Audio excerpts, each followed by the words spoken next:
What's up everyone, Lion Roar here, and today we're going to talk about Empires & Puzzles' new feature they're testing in beta, the Soul Exchange. It is their new attempt at allowing us to trade heroes, and at first it sounds exciting, but actually it's way too late and it's just completely ridiculous. Let's talk about it.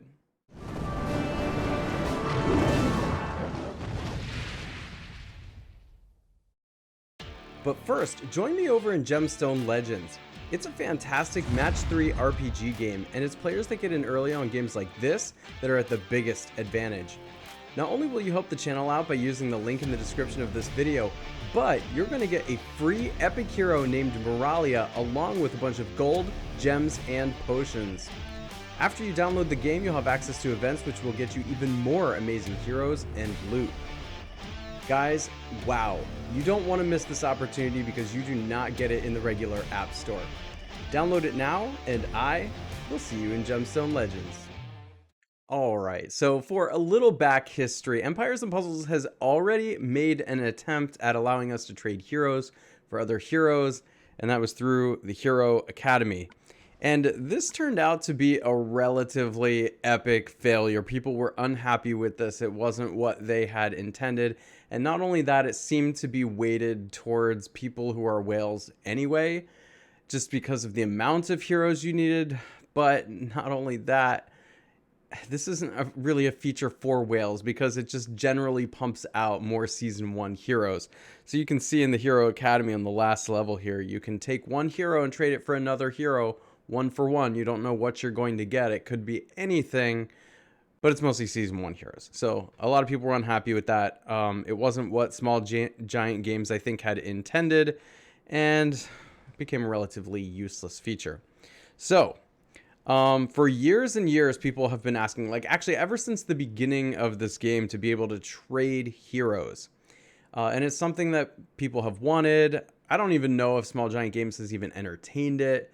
But they've been hearing the customer base, the player base, and have tried to implement some things, the new effort being this Soul Exchange, which I'm sure you've heard of by now.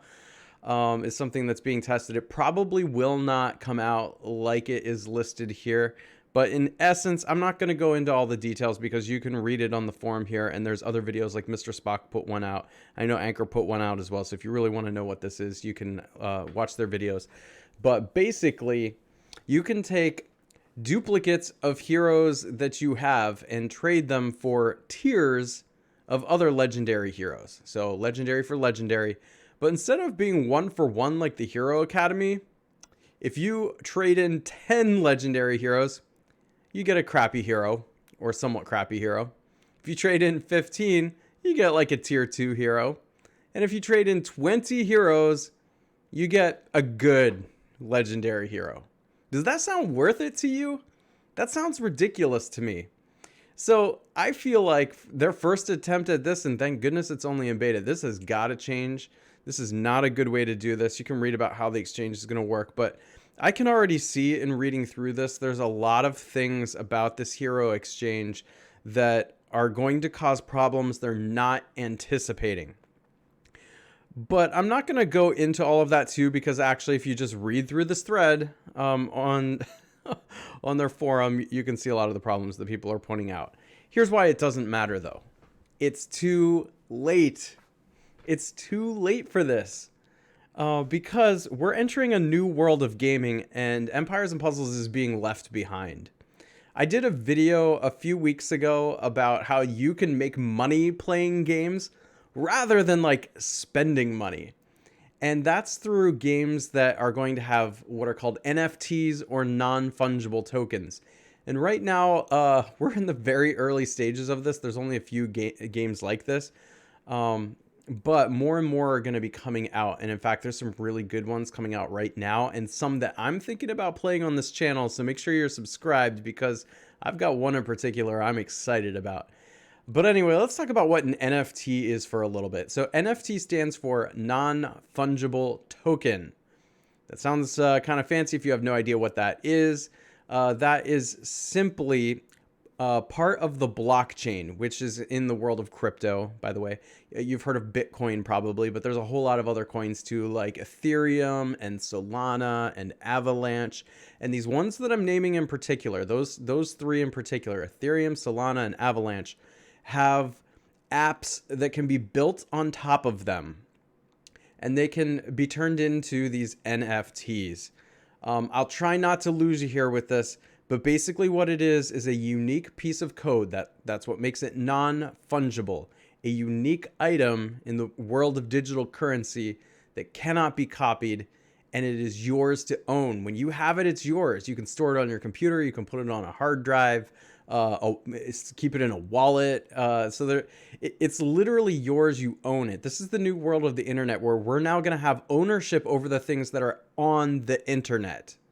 I'm going to tell you why this relates to empires and puzzles.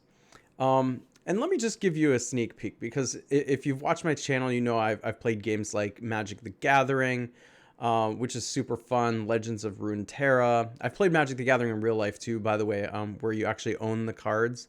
Well, there's a new game called Gods Unchained that has just recently come out. I can't wait to show it off to you in the same vein, but here's the difference. If I go back into Empires and Puzzles and click on my heroes, look at all these heroes I've worked on over time. I know I don't have the best roster of all the whales out there, but it's pretty solid. And I have a lot of legendary heroes here and heroes I've worked on and leveled up. And I have a lot of fun playing with them, and I'm pretty proud of my collection here. You'll see way more impressive collections out there, though. But these are not my heroes. Even though I've earned them and I've worked on them, they're not mine. Small Giant Games owns them, and I had to pay for these. Listen, there's some cheap to play or free to play players out there, and I wouldn't necessarily say I'm definitely not a whale, that's for sure, but I spent money to not own these cards. The internet is changing, though. We now have a way to own the cards. So in a game like Gods Unchained, which is like Magic the Gathering, or I'll even relate it to Empires and Puzzles in just a minute, you actually own the cards that you get.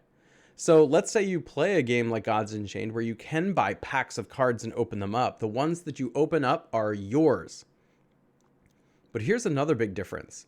You pay for everything in Empires and Puzzles if you're going to try and get ahead. If you're going to summon and you want a lot of gems, you pay Small Giant Games, you see no return, you can't sell these cards, it's just lost money. But if these were NFTs and you actually owned them, you could actually go sell some of these on a market or trade them with other people. It gives you all that flexibility from a regular card game that you would expect from something like that. So like, let's say, well, I'll just scroll down and use this as an example. You know, I have a couple of Drakes here. Now, Drake isn't, I don't really use Drake all that much anymore. He's a fine hero. He's a good hero. I see people using him, but I have two of them and they're all maxed and I really don't need this right now. But if there was another player out there who wanted a fully leveled Drake and there was something that I wanted in exchange, well, you know, I can't do that. And that's what players have been asking for forever in Empires and Puzzles. Can't do it. But if it were if it were an NFT, you could absolutely do that. You could trade a Drake for whatever else you want, as long as another player is willing to trade, or just pay for it. Like I could just sell Drake for who knows how much. Who knows how much the market would decide that Drake is worth. Maybe like $2, $3, maybe $10, $20. How about some of these other heroes, like a fully leveled Mother North with emblems? I mean, I feel like she would be worth $40, $50 potentially, you know? A fully leveled Alfreak, like these could actually be worth money if they were NFTs, but they're not. When I stop playing Empires and Puzzles, these heroes are gone. And that's it. But in a game like Gods Unchained, or you know, I talked about Axie Infinity before, and there's just plenty of other games coming out. Whenever you are done playing the game, you can sell all the pieces within it. And that's why Empires and Puzzles is too late to the exchange. Even if they wanted to implement a system where we could start trading heroes, it's too late. The technology has moved past Empires and Puzzles. I think for all the things that have been causing players to leave the game over the years, this is going to be the big one that puts the nail in the coffin, I think, is NFT games, because they're right around the corner and they solve all the problems that Empires and Puzzles has not been able to solve. Anyway, those are my thoughts. Let me know what you think in the comments. And if you're excited to see Gods Unchained or perhaps some other NFT games, I want to know. Make sure you like, subscribe, hit that bell notification so you know when I drop new videos or go live. And I will catch you in the next one.